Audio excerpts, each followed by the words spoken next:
You're listening to the VTZone.com's weekly Scoutcast. Everything Hokies. And now here's publisher Jason Stamm. I am publisher Jason Stamm, and welcome to another edition of the VTZone.com Scoutcast. We've had it's been a very eventful weekend here. Of course, we're going to get more into Virginia Tech stuff, but just a shout out real quick. I know we're going to do some shout outs at the end, but Arnold Palmer passing away, and all the stuff with Jose Fernandez. It's been kind of a busy weekend. So, luckily for me, luckily for you guys all listening, my main man Doug Bowman, he's fighting a cold right now, but Doug, I'm glad you could come on and join us. Yeah, less than 100%. We're just gonna battle through it. So, okay, since you're less than 100%, I guess to kind of fill in the gap, we do have Derrick Skip Hopkins, who can hopefully get Doug through his cold here. Skip, do you have any vitamin C you can bring here? Yeah, man, I got you, Doug. I'm heading to the fan now, man. On the highway, hitting about 90 on the way to your house, man. All right, man. Got some nice juices for you. Get you back right. Perfect. Well, and I remember, Doug, do you remember when Skip was talking about, the cops zooming through the stoplights? I guess that was over the summer when he was talking about, they're zooming through like 100 miles an hour. No, I don't remember that. No?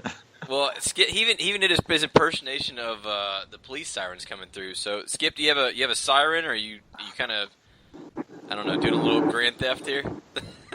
Nah, yeah, I'm just going undercover right now. I can't really put the lights on. I don't have the right car for that. I need my other car to put the lights on, but I'm just hitting about 85, on 64 right now. Just trying to make it Doug, so we can be good. He won't be waking up to go to work tomorrow and not feeling good. So, we got to get that money. So.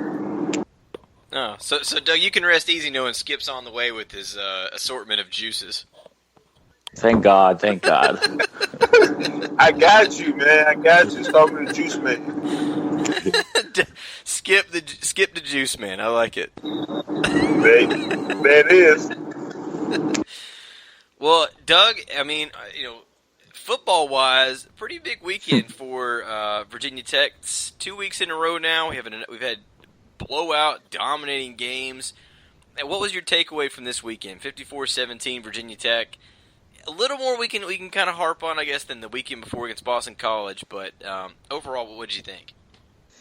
I thought it was another. I mean, I think you would be hard pressed to find a pair of games back to back in the last 5 years where Tech has played as well as they have the last 2 weeks. I mean, East Carolina has been that team that just kind of shows up and competes at a high level when they play Virginia Tech, and the Hokies just took them behind the woodshed pretty much from the very beginning. You got a punt return, blocked punt, blocked field goal. I mean, that was a pretty complete performance there from all three phases, really. Yeah, I mean, it was nice to see. I mean, special teams has been something I think that, and we'll get more into that in a minute, that Justin Fuentes really harped on. I mean, I think he showed it when he brought James Shebus immediately with him when he was hired. Skip, what'd you think overall about the game? We have an offense, guys. We have an offense, man. I know. Even you didn't get that much of an offense there. I didn't. I mean, if we had, a good offense. No, we had a decent offense, but if we had an offense that scored 54 points, I think it would have been a lot better than we were, but we finally got an offense, man. That's because Foster's defense has always been good. We just didn't have an offense that was just as good, but it seems like this year we have a defense that's playing well and they have an offense that's playing well. They bring on special teams that's playing well also. It just makes you, a complete team. So I'm excited about that. I'm looking forward to the rest of the season. But we got an offense, man. Well, and also, Virginia Tech has a special teams now too. I mean, Beamer ball was dead for 5 years, Doug. It's been a long time since really special teams did much. like I said, there was an emphasis on special teams. We've got a coordinator, it's James Shebas, who is, I know he works with tight ends too, but he's mostly tasked with that special teams. So a punt return for a touchdown by Greg Stroman, blocked punt, blocked field goal, fumble recovery. Were you surprised by how dominant they were on special teams? Is that something we should kind of expect? What was kind of your takeaway from just how big they were on special teams? Yeah, I mean, I guess I was pretty surprised. I mean, Virginia Tech was known for special teams, obviously, for most of the Frank Beamer era, and kind of fell off there at the end and got back in a big way on Saturday. I mean, Stroman's a guy that you can clearly see his talent and what he can do with the ball in his hands, but at the same time, sometimes he's good for 3 yards or whatever on a punt return, and mouse that open punt to really get things started. And you saw guys like, I think Cam Phillips was that blocked the punt, so there's another starter on punt block team at least. And I think anytime you put together a game where you get a punt return for a touchdown, a blocked punt, and a blocked field goal, I think it's really, really hard to lose that game. Yeah, I mean, Skip, we've talked before on here. I feel like we've kind of criticized Stroman a few times. He's run backwards so many times and done more bad than he has good. He seems to finally have gotten it, man. This is a few weeks now where he's had some really good returns. I mean, how impressive is he? How good can he be as a returner? He has all the potential to be a good returner. Seems like everything's starting to click now. He's still young. Last year he was still trying to feel his way and trying to feel the speed of the game and trying to get his feet wet a little bit. But this year it seems like he has something. He found a new trick or something like that this year. I'm not sure if he's seeing he's seeing the field clearly now, or he's just he's got the experience that he certain blocking schemes or certain things that the opponent's going to do to him that he's able to adjust off of it now or something like that. But it seems like he has a different side of the view now. Last year was kind of going backwards and trying to find a spot, but this year seems like he can pinpoint that spot and hit it quickly. And Skip, you talked about this offense that is finally. I mean, it's pretty impressive, man. This is 49 points, 54 points, 36 points in the opener with Liberty. I mean, it definitely can put some points on the board. So, is this something? Should we be expecting 40, 50 points? I don't think about that much. Are we thinking like 30 points a game? Like how good can this offense be? I mean, I wouldn't expect to see 50 points every game, but especially when we get into some good ACC play and teams like Miami and some other teams that we're going to play. But I mean, I can see about 30 points a game. That's including field goals and maybe some more special teams plays and things like that. But I can see us averaging about 30 a game, 25 to 30. Does that sound right with you, Doug? 30 points a game? You called it. You said it was going to be offense. I didn't believe it. It was going to happen 2 weeks in a row. You called it. You weren't that far off. I mean, Jared Evans is playing pretty darn well right now, and you got Isaiah Ford. He's clearly one of the best receivers in the country. He's pretty much unguardable right now. So, I think the play calling is really taking a step forward with Brad Cornelson. Obviously, when you have a quarterback playing as well as Evans, I think you got a chance to put up some points. That run by Evans was ridiculous. Yeah, I heard a couple people saying it was kind of Michael Vick-esque. Would you call it that? I think Vick was a little more explosive in his athleticism, but those juke after juke after juke inside the 10, ECU was just grasping at air. That was pretty impressive. Whoa. You all right, did not say that was that was not Vic like. I'm like, no, whoa. I mean, it was a good run. I give him all the credit. Give him all the credit. That was a nice run, but it's nowhere near Vic speed, his quickness. He's a good runner, but to put him to the Vic category, whoo, that's kind of stretching it a little. It's kind of stretching it way out left field. It was a good run. Not to take anything away from it, but to say Vic like, so not quite. That's kind of hard. No, not quite. I mean, it's kind of hard to say Vic. Michael Vick. That's kind of right. Okay, so we'll just stick with Gerard Evans-esque. How about that? Yeah. There you go. Okay. Yeah. Well, and you mentioned Isaiah Ford, Doug. I mean, 4 catches, 117 yards, and a touchdown. And I was really impressed that sequence in the second quarter. He overthrew Chris Cunningham. I mean, Isaiah Ford should have had a touchdown pass. Chris Cunningham could not have been more wide open. Coming out on the left flat, just overthrew him. The very next play is when Ford makes that ridiculous catch in the front of the end zone for that touchdown that he had. So, I mean, if he can get that down a little bit, get his throw down, we may be talking about him throwing for some touchdowns too, because we know he can do it. I mean, he had a lot of stuff he did in high school. I think we've only seen just a sliver of what even the versatility he had in high school. I mean, he pretty much played everything. But Skip, defensively, 17 points, but I know Bud Foster mentioned it. There was some really.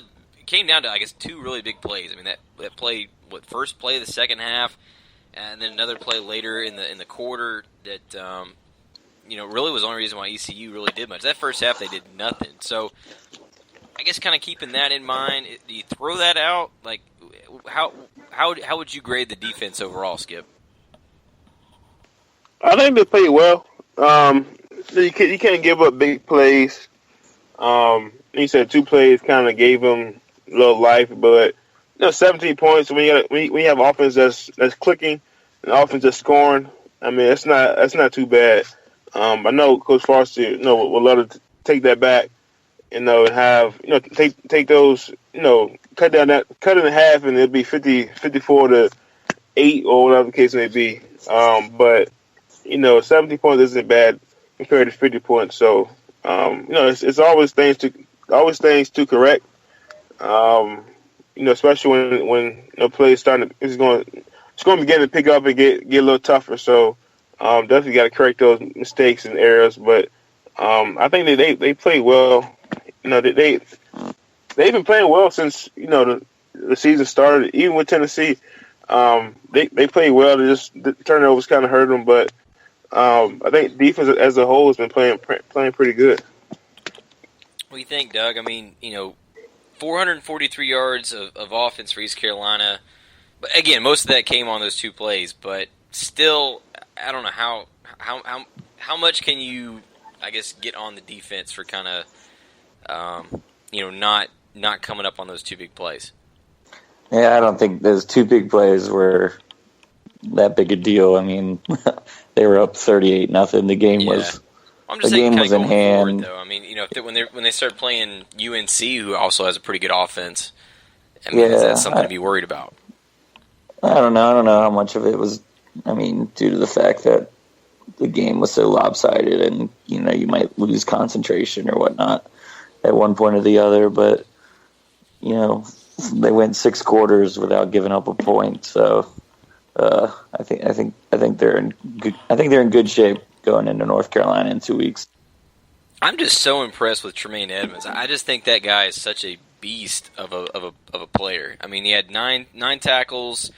He and Ken both got in on that sack for the safety, but I mean, Edmonds was the one who I thought was even the most impressive on that. I mean, he's such a physical, impressive physical guy out there. I mean, you look at him; he looks like he could play in the NFL right now.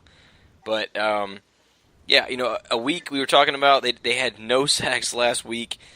They get 6 this week. Of course, it's kind of funny to see Cam Phillips officially get a sack because of that block punt He and Bucky, but he officially gets a half sack, so I thought that was kind of interesting. But yeah, 6 sacks total. Doug, is there anything else negative, or is that about the only negative you can kind of think of with this? And like you said, it's not really. I don't know how much of a negative it really is. Yeah, I don't. I think it would be hard to find a negative after the last 2 weeks, not only on defense but really offensively or on special teams. I mean, to come into the game, and most everyone was expecting a tight game, and East Carolina is a good program that's given Tech a lot of problems, and I mean the game is over by halftime, so that's pretty indicative of how well they're playing right now. Yeah, and it was nice to see James Summers, who ran all over him last year. He only had 34 yards on 10 carries, so I think they effectively got over their running quarterback issues. We want to say it's over already. I'm sure it'll come back to bite them at some point. They're going to play. I wouldn't say the trend is over. Well, and I'll be interested to see what they do here against Miami in a few weeks, also. So, of course, you got Deshaun Kaiser there with Notre Dame. He can run, so they're going to have some more issues for sure, or more tests for sure. We'll say that.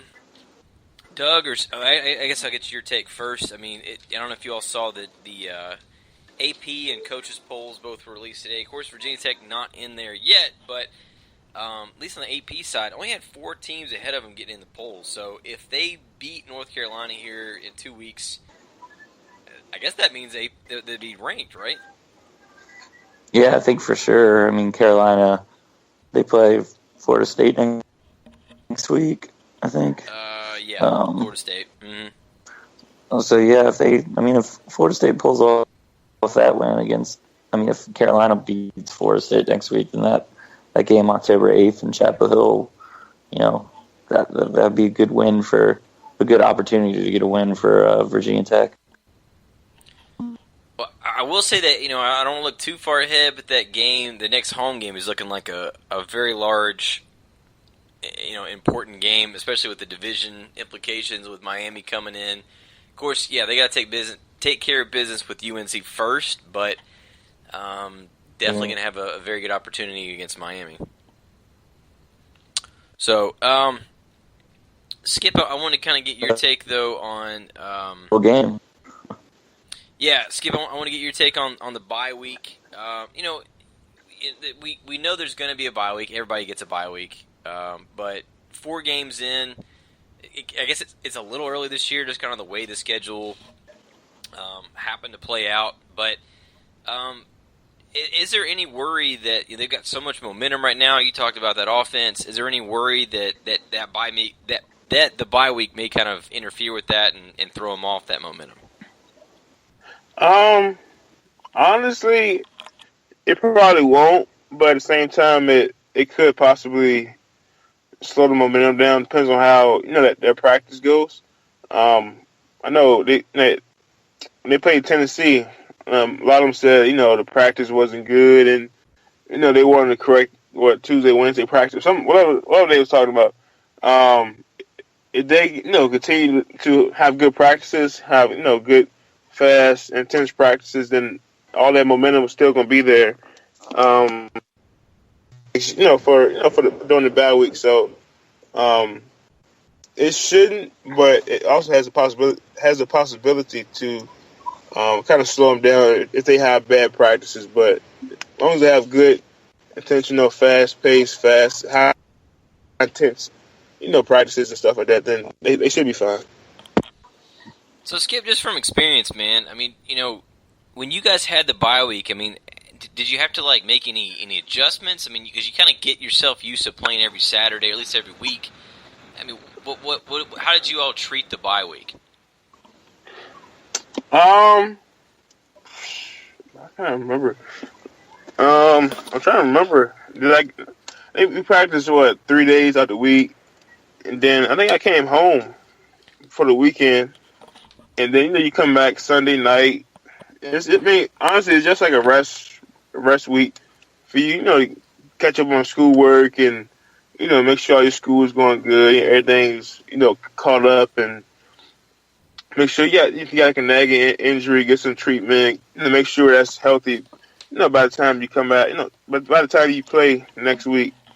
But it's kind of a mental thing, a lot of the guys want to get away and go see their families and things like that. I know this year's kind of early, but in previous years it's been kind of later. So, you got a long season and you got a bye week. You want to get away and just, have some peace, outside of football.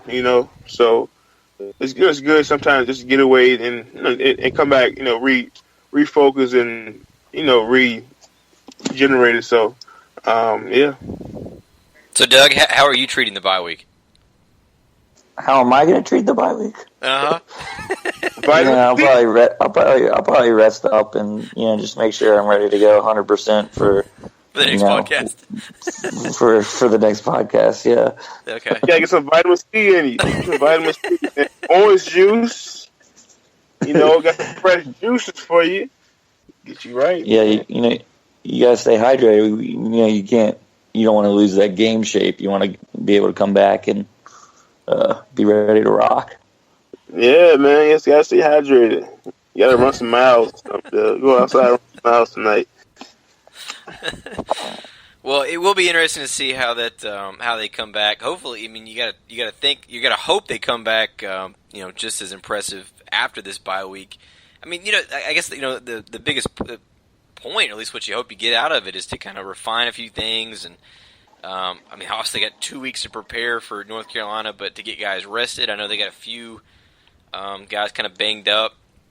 Gerard Evans got a little banged up early. He did come back, but still kind of working to see where he is physically, kind of what happened. But he did come back, but let him rest a little bit.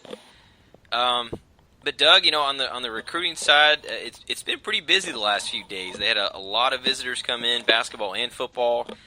2 official visitors on the basketball side with Bishop Bede and Nickel Alexander-Walker, who's already committed. We got the full list of guys. Say it again, Doug. I was saying his name's hyphenated. Yes, Nickel Alexander-Walker with the hyphenated name. And then on the football side, it would take us, at least a minute here to go through them all. So you can go to our message board. We've got a full insider post. I updated it after the game with everybody who did show up, who didn't show up. All that stuff is updated. So, Doug, we've talked about it before. We knew this was going to happen. This was their last pretty much opportunity to get guys in here for a last Saturday game until November 12th. So they got a long time before they can have another Saturday game. So I don't know. What do you think about all these guys coming in? What do you think about where they are with recruiting overall? Yeah, there's a big weekend, and it looks like they got a lot of. I think I'm seeing 4 or 5 4-stars over on campus. Given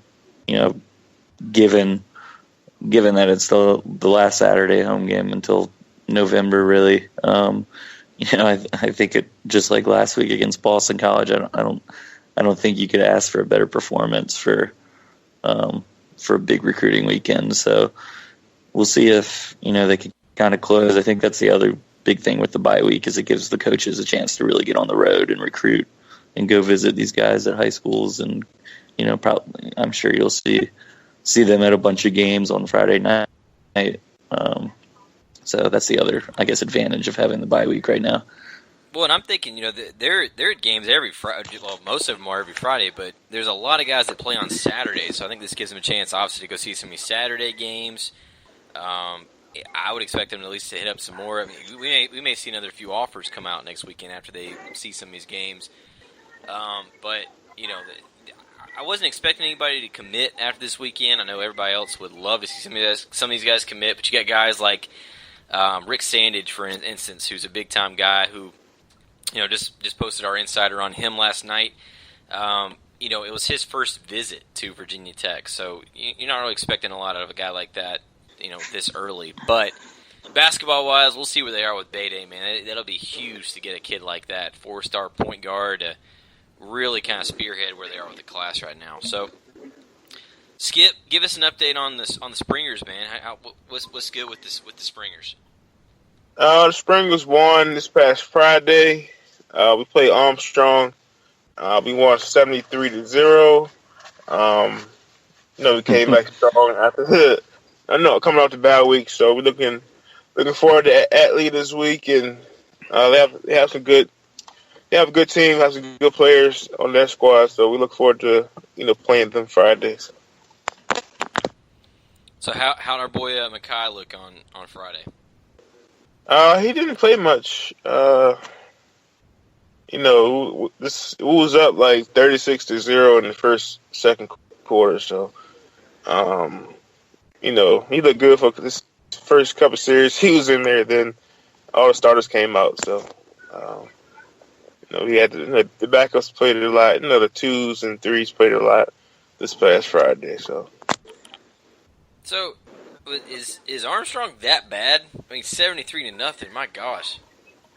Yeah, they're not that great. They have a lot of they have some good players, some good skill guys, but their line is kind of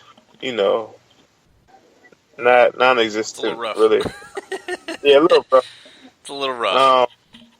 But it's that coach still trying to build the program up and bring the football back to where it used to be back in the older days. But this year is not. They still have some work to do. So, but it was pretty bad out there. Well, so while the Springers were cleaning up on Friday night, Doug, on the basketball side, we touched a little bit on it, but Virginia Tech basketball was coming off of a pretty darn good Thursday night. 3 basketball commits, 2019 guys. They might already have their 2019 class locked up now, and we're 3 years out, or 2.5 years out. So, I don't know, Doug, what do you think about getting, I know they're still very young guys in high school, but what are your thoughts about getting the 3 commits? So you had BJ Mack and then the Langley twins, Keyshawn and Kobe Langley. Yeah, it was a pretty crazy night, it seems like. I think it's really interesting that 3 years out and Buzz Williams has already identified kind of the guys he wants for this class, and 3 commits in one night for basketball. I mean, you really only get 2 or 3 guys a class. So yeah, you were saying they probably locked up the entire class, and that's it for 2019. Well, even when I was talking to those what are these guys, sophomores in high school? Yeah, sophomores in high school. I mean, when I was talking to all of them, and I talked to their dads on Thursday night, the AAU coach, I just was telling them all, like, it's hard enough for 2 guys to want to play together and go somewhere and play. And you got 3 of them, they're all, obviously 2 of them are twin brothers, but they're all 3, really close and wanted to play together. That just doesn't happen. Like, that just doesn't happen where you're able to have all those guys in one spot. So, I mean, I know, they still got a long way to go. The Langley, they're all 3 going to grow some more. They're still a ways out, but yeah, that's huge to get those guys this early. Yeah, to kind of lock up that class, and of course, you never know if Buzz Williams is going to still be the coach at Virginia Tech in 3 years. Yeah.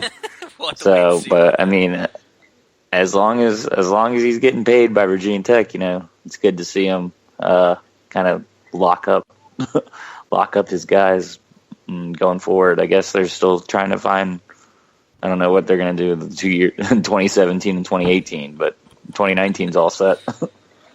Yeah, well, we got they got 1 commit for 2018, Jaron McAllister. I didn't see Jaron. I think he still made it to the game on Saturday, but he seems pretty solid.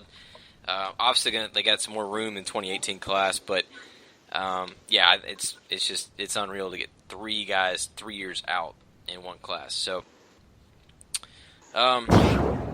Doug, let's get the shout-outs, man. Who you got a shout-out for this week? I'll shout out Greg Stroman wearing the vaunted number 25 for special teams and houses a punt appropriately. That was appropriate. Very generous of him to do that. Yeah, it was pretty well timed, and I don't know if you guys saw Frank Beamer was actually leading out. He was escorting somebody out for homecoming. I don't know if he stayed out there for all the festivities, but he escorted one of the girls up for homecoming queen at halftime. So pretty good day for Did Frank. she win? I don't think she did, but see, my thought was when I saw that, I was like, man, can Frank win homecoming king? Yeah. I mean, I guess he did. Yeah, but, right. but I mean, that would have been ridiculous if he could have won it. Yeah, that. I don't think his wife would have been pretty happy about that one. Why is he homecoming king? And I'm not the queen. No, that's not. Yeah, I don't think that would have went too well. And then no, I don't think Cheryl would have gotten too upset, but she maybe would have had some words with him after. You didn't tell me? Like, what's up? Yeah, I got to give my shout out to Virginia Tech basketball, man. Getting 3 commits in one night. I mean, huge props to Steve Rockefeller. Those are all 3 his guys. Assistant coach, I mean, I think those guys are on a roll, and they're trying to finish up 17 and 18 classes, but I think he's got to sleep a little. He and Buzz, I know, both have to sleep a little better after getting those guys 3 years out. So, Skip, who's your shout out? No shout this week, but I have some information. I might be coming to the Thursday night game this year, so just be on the lookout, man. I gotta get a ticket, but I'm planning on coming. Tailgate siding? So, it might be, as long as you got the bullet bones. Ooh, yeah, we'll have the bull and bones, man. I can promise you that. Yeah, as long as you got bullet bones wings, I'm there. I'm good to go. So basically a shout out to your future self. Kind of. Shout out to yourself. I'm planning on coming to the Thursday night game, so it's not set in stone yet, but it's a possibility. Is there a Doug Bowman sighting anytime soon? That Thursday night game might be in the card. Oh man, we'll see. Man, I don't know if we can handle a Doug Bowman and Derrick Hopkins sighting at the same game. I don't know, man. First time in a while. I don't know. Well, it's good to see that you guys' works, I guess, both will allow your jobs will allow you to take off Friday. I assume. Are you're not driving straight back, are you? We'll see. I don't know. I gotta figure that out. Dog, that'd make for a rough Friday, man. Yeah, it would not be fun. That's for sure. You'd be sleeping that one off for a little while, I think. Yeah, I think so too. Well, I guess so. Fingers crossed. We'll have an announcement on the board, Skip, if you're going to come. Yeah, okay. Let everybody know. I ain't let everybody know, but I'll let the board know. There you go. So the board will know first if Derrick Hopkins will be at Lane Stadium on October 20th for the Maroon Effect game against Miami. So possible big news coming. I like that. So, well, I guess with that'll wrap up this week's Scoutcast. Lots coming. Of course, we have a bye week, so we'll be catching up on a little more recruiting over the next couple weeks. We've got our friends Michael Clark, Brian Doan, Chad Simmons. I know we'll be helping out with some of these guys that Virginia Tech is recruiting. Some of the guys who visited this past weekend. We'll have stuff on basketball guys. We're still, we'll have plenty on Wabissa Bede and Nickel Alexander-Walker, official visitors over the weekend. So, tons of coverage coming, even with the bye week. So, and then, of course, the press conference today is still the same. We'll have coverage from that. Still interview coverage on Tuesday. So, still lots of coverage here during the bye week. So, for Doug Bowman, Derrick Skip Hopkins, I'm Jason Stamm. Thank you for checking us out this week, and we'll see you back here next week.